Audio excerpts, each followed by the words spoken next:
What up, what up, what up? What's up, guys? Welcome back to my channel. It's your boy Crypto Prince, aka C Prince, and on this channel I'll show you how to gain and retain wealth in crypto. So in today's video, we're going to talk about Chainlink, we're going to talk about Polkadot, we're going to talk about SnowSwap and THETASWAP. So let's just get straight into the news. But before we get into the news, I just want to remind my subscriber Jason Wright to claim your crypto. Make sure to send over an ETH address so I can send over those cryptos to you, your $100 worth of Ethereum.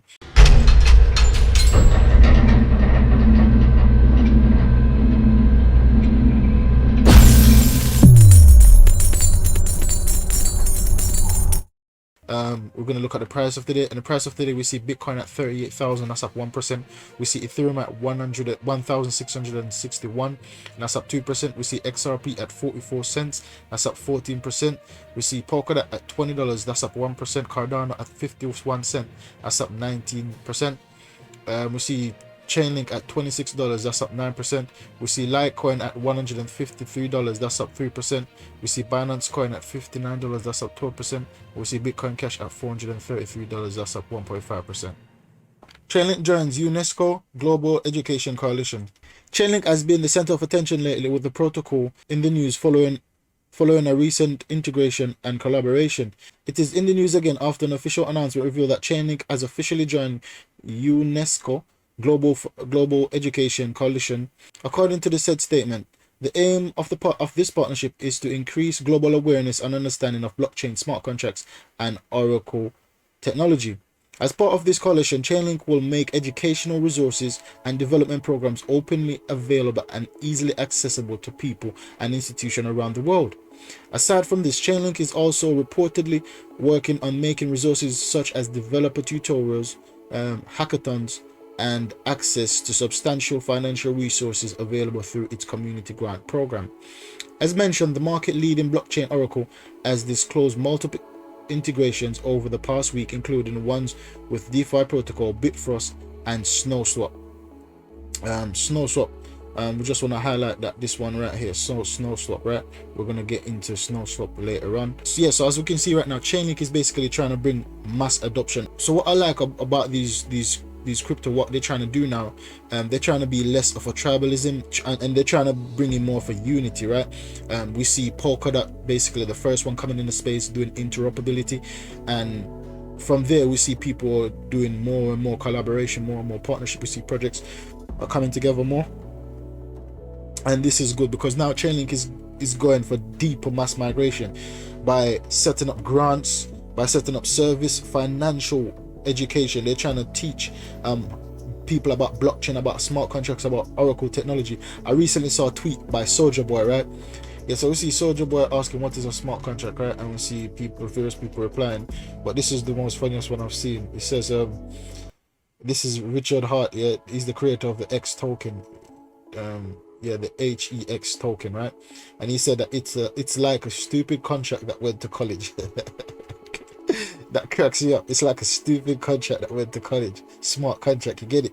Yeah, that's probably a dad's joke or something. But yeah, so far, what I'm starting to like about this is that lots of people becoming aware of cryptocurrency now. It's not usually people ask you what is Bitcoin, right? That's where they stop.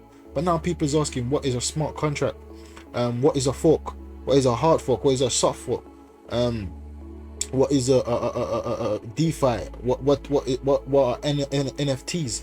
So for me, this is just getting more and more of a mass adoption, right? Because lots of people are talking about deeper now. It's not just about the surface stuff like what is blockchain, what is Bitcoin. They're trying to get deeper to understand the core elements of what makes up the blockchain, of what makes up DeFi, of what makes up the whole crypto space. So that's good. Chainlink offering education in terms of blockchain education, smart contract education, Oracle technology education, yes, and also offering resources and development programs, right, for people to get easy access. So this is bullish for the space. Chainlink is one of the biggest crypto in the space in terms of technology and in terms of, and also in terms of market cap, right? Chainlink is one of the biggest crypto in the space, and when the big cryptos are making a ploy, are making effort to on-chain mass adoption through educational resources and development, this is only bullish for the space, right? So I'm very, very pleased with Chainlink. I'm a Chainlink holder, But it's not just because I'm a Chainlink holder why I'm happy with what Chainlink is doing. It's because they're ultimately going to help the space overall, because they're bringing awareness to the space. And to the next news, we've got Polkadot and Bancor BNT team up for a joint project. So Bancor and Polkadot are developing a liquidity bridge. The cross-chain bridge would bring plenty of advantage. For example, it would be possible for users to provide liquidity, create pools, carry out trustless swaps between Polkadot and Bancor assets, ERC20 assets, and more. So we see Polkadot and Bancor, two big cryptos, are doing partnership together, right? Once again, it's with interoperability, but this time it's something different. They're doing interoperability with liquidity pools. So yeah, so in a sense, they're making it easy. They're making the space more adaptable, right? When most projects are interoperable with liquidity pools, if say for example, I'm earning this amount, this certain amount on a liquidity pool, and then there's another liquidity pool over on Bancor, I can easily swap between the protocols, right, and earn more interest, earn more incentives. So this is very bullish news for Polkadot and Bancor, because we see that Polkadot is going to be one of the biggest crypto in the space, and we see Bancor is gearing up as well. So this partnership can only be bullish news for both projects, because anyone, if you're on the Bancor protocol and you want to swap over your liquidity over to Polkadot, there's a bridge there. If you're on Polkadot and you see an incentive or you see opportunity on Bancor, you can just swap over your liquidity there, and it's trustless. It's easy to swap between the two. So these are two separate blockchain combining for easier use and for more advantage for basically investors, for the users of their protocol. So that's bullish news for Bancor and Polkadot. I'm very, very happy with this, because in certain, I'm in a few liquidity pools, and you can't just swap seamlessly. You have to withdraw, and when you withdraw, you have to pay fees. So just to pay fees alone, that's in itself is expensive, as well as it's time consuming, and it's just long. So with this, the bridge, it saves a lot of time. And that leads me straight into the new project I want to talk about, which is SnowSwap. So SnowSwap is a new decentralized exchange for swapping yield-bearing stablecoin, specifically built for yield-bearing Yearn Finance asset. The aim is to eliminate steps from swapping stablecoins when users want to swap to different Yearn DeFi vault. Instead of having to withdraw and deposit assets again, wasted ETH to high transaction fees, SnowSwap lets you trade between Yearn vaults directly, saving users a lot of headache, cost, and time. Same thing I was talking about previously over in Polkadot and Bancor, right? They're making this liquidity pool bridge so they can swap between each other. Now we see SnowSwap, a coin came out with the intent purpose just to do exactly that, and they're built. SnowSwap is a fork on Curve Finance, right? So SnowSwap is coming with the same exact thing. When you see a high yielding opportunity over in one protocol, you can swap. Even though Polkadot and Bancor is building a bridge between each other, which is a big deal for liquidity pool, we see SnowSwap is coming with that incentive to do just that as a coin. So this is the main service they will offer. So you can swap between liquidity pools at ease to earn the biggest interest or the biggest incentive, right? So SnowSwap is going to be big in the future. I believe that SnowSwap will be a very, very, very big protocol. And right now we see the SnowSwap, and right now we see the price at $146, right? This is a new coin, and we see the price at $146. The maximum supply is 500,000 coin, and right now the current circulation supply is 303,000. So we see the market cap at 44 million, and in my mind, this is very cheap considering the height this project could go based on its technology, right? So who wouldn't want to earn more interest on their token, right? So right now SnowSwap is on my list of projects to get, because it's basically bringing ease to the market. It's bringing ease to investors. It's bringing ease to newcomers, right? And how they could swap between bridges, and how they could swap between pools. SnowSwap is making things easy for people, and I believe the best way to make the most money, or the best way to grow a project, is by offering things that benefit people, right? And SnowSwap is basically offering ease of use to swap liquidity pools, and also when you swap, you be bearing in mind that you can gain a higher interest somewhere else. So I believe that this will onboard a lot of people when they understand the depths of how much money they could be saving and how much interest they could be gaining, or how many interest they could be losing out by not owning a piece of this project, or by not using it. So there's two incentives. So yeah, I believe that this project will be huge, so keep that on your radar. ThetasWap v1 launches as the first decentralized exchange for Theta blockchain. As DEXs evolved from slow, clunky interfaces to easy-to-use sites, protocol like Uniswap and key enablers of DeFi ecosystem, what used to be an insignificant percentage of crypto trade volume, has given way to daily volume of 2 billion per day or more, led by Uniswap and DeFi protocols like Compound and Harvey, and derailing all but the largest centralized exchange. We're excited for Theta blockchain to be joining this growing market with the release of ThetasWap. So ThetasWap has launched, guys. ThetasWap has launched. So Theta Network has their own DEX, their own decentralized exchange. So Theta is bringing back their own DEX, right? Their own decentralized exchange, and this is only bullish for the space, because now we're seeing more and more decentralized exchange is being launched, and so more and more decentralized exchange is being launched, right? More and more DEX is being launched, and they're being launched by big projects as well. And for me, that's very good for the space. It's like right now we're setting up key infrastructure right now in the space. We know we got smart contracts. We know we got interoperability tokens. Now we're getting DEX. Right now we're making key infrastructure change to the space, and Theta wants to be part of that. Decentralized exchange is one of the most important things in the space right now, for more than one reasons. We see Theta getting involved, right? So there's a competition between decentralized exchange and centralized exchange in a way where there's more volume. There's more money being pumped in decentralized exchange.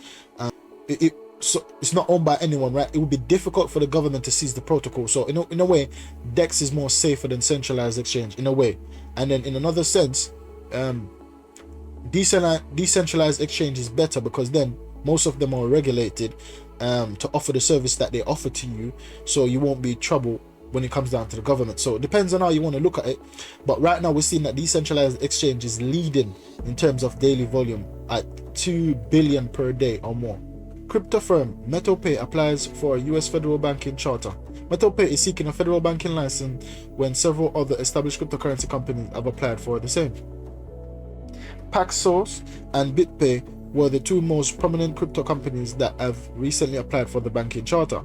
Unlike other cryptocurrency companies, MetalPay is seeking for a full banking license, meaning it will be allowed to receive deposit in both fiat and digital currencies. Though the company is yet to file an application with the Federal Deposit Insurance Corporation and the Federal Reserve Bank of San Francisco, it will approach them soon. So right now we see banks, loads of different banks are getting involved in crypto. So right now we see loads of banks in the space. Right now, the other day we saw a bank that offering services for basically the minority, teaching the minority, the black minority, about financial inclusion, for teaching them about financial services, especially in crypto. So that's good news for that bank. So now we see different companies are trying to get a crypto license, basically a banking license to operate, and you operate in crypto.